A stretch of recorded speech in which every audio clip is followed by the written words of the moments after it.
Assalamualaikum warahmatullahi wabarakatuh. Saya Imam Mustaqim dari kelompok 7 akan mempresentasikan materi yang telah kami diskusikan dengan kelompok kami yang beranggotakan 1. Puji Nur Handayani, 2. Muhammad Dafa Andi Pamungkas, 3. Mahendra Hayu Widayanti, yang bertemakan Ekonomi Indonesia Turun Kelas Karena Pandemi, dengan dosen pengampu Bapak Dr. Juni Iswanto SE, Program Studi Pendidikan Ekonomi Syariah Institut Agama Islam Pangeran Diponegoro Nganjuk tahun akademi 2022.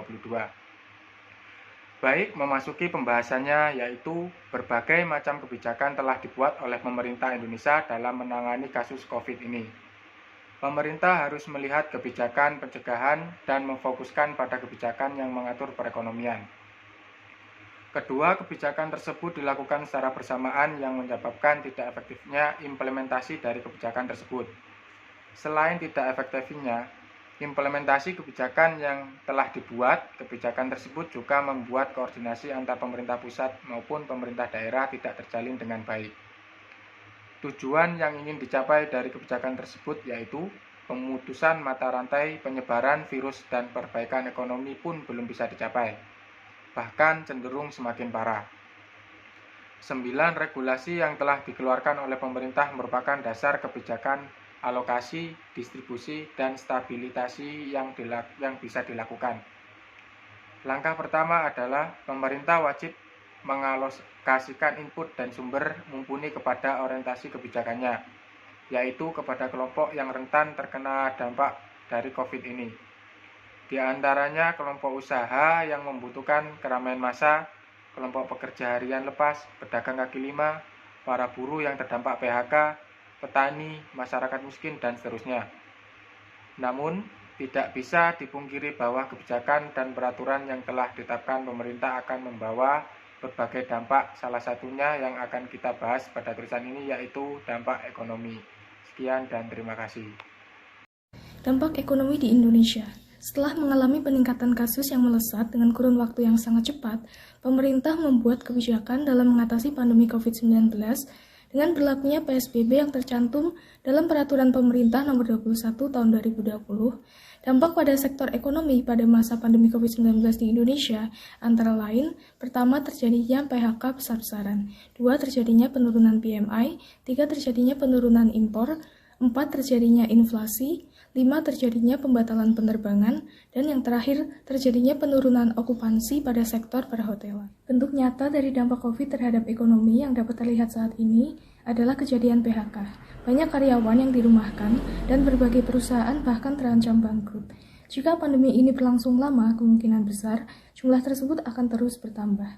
Akibat hal tersebut, banyak aspek-aspek lain yang terkena antara lain pekerja harian lepas, pelaku UMKM, usaha restoran, dan usaha lain yang melibatkan orang banyak. Perekonomian di Indonesia yang terganggu akibat pandemi COVID-19 ini juga terjadi pada mekanisme pasar. Bukan hanya berdampak pada fundamental ekonomi real saja, terganggunya mekanisme pasar ini dapat melenyapkan surplus ekonomi yang mempengaruhi permintaan dan penawaran. Dampak lain dapat terlihat juga pada sektor pariwisata, yaitu hotel, restoran, maupun pengusaha retail. Hotel mengalami penurunan okupansi hingga 40%. Wisatawan yang sepi juga berdampak pada rumah makan atau restoran sekitar yang konsumennya biasanya adalah wisatawan tersebut. Sektor pariwisata yang lemah juga berdampak pada industri retail. Daerah yang terdampak pada sektor retail antara lain yaitu Jakarta, Manado, Bali, Kepulauan Riau, Bangka Belitung, dan Medan. Di tengah pandemi COVID-19 ini, Bank Indonesia akan berusaha mempertahankan perekonomian Indonesia yang sedang tidak stabil ini.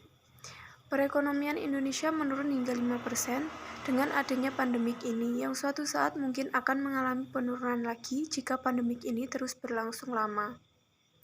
Selain itu, terjadinya secara signifikan pelemahan indeks harga saham dan beberapa perusahaan BUMN mengalami kerugian pada tahun ini. Diperkirakan pertumbuhan ekonomi di Indonesia bisa mencapai 2,5% jika pandemi COVID-19 ini berlangsung lama.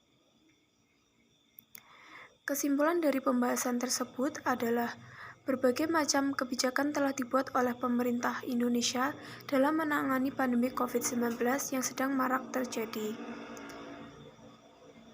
Kebijakan yang ada tersebut secara langsung berdampak positif, namun secara tidak langsung juga dapat menimbulkan dampak negatif. Salah satunya yang dapat kita ketahui saat ini, yaitu merosotnya pertumbuhan ekonomi di Indonesia. Dampak pada sektor ekonomi di Indonesia akibat dari pandemik ini antara lain terjadinya PHK, terjadinya PMI Manufakturing Indonesia, penurunan impor, peningkatan harga atau inflasi, serta terjadi juga kerugian pada sektor pariwisata yang menyebabkan penurunan okupansi. Demikian presentasi dari kelompok kami, kurang lebihnya kami mohon maaf. Wassalamualaikum warahmatullahi wabarakatuh.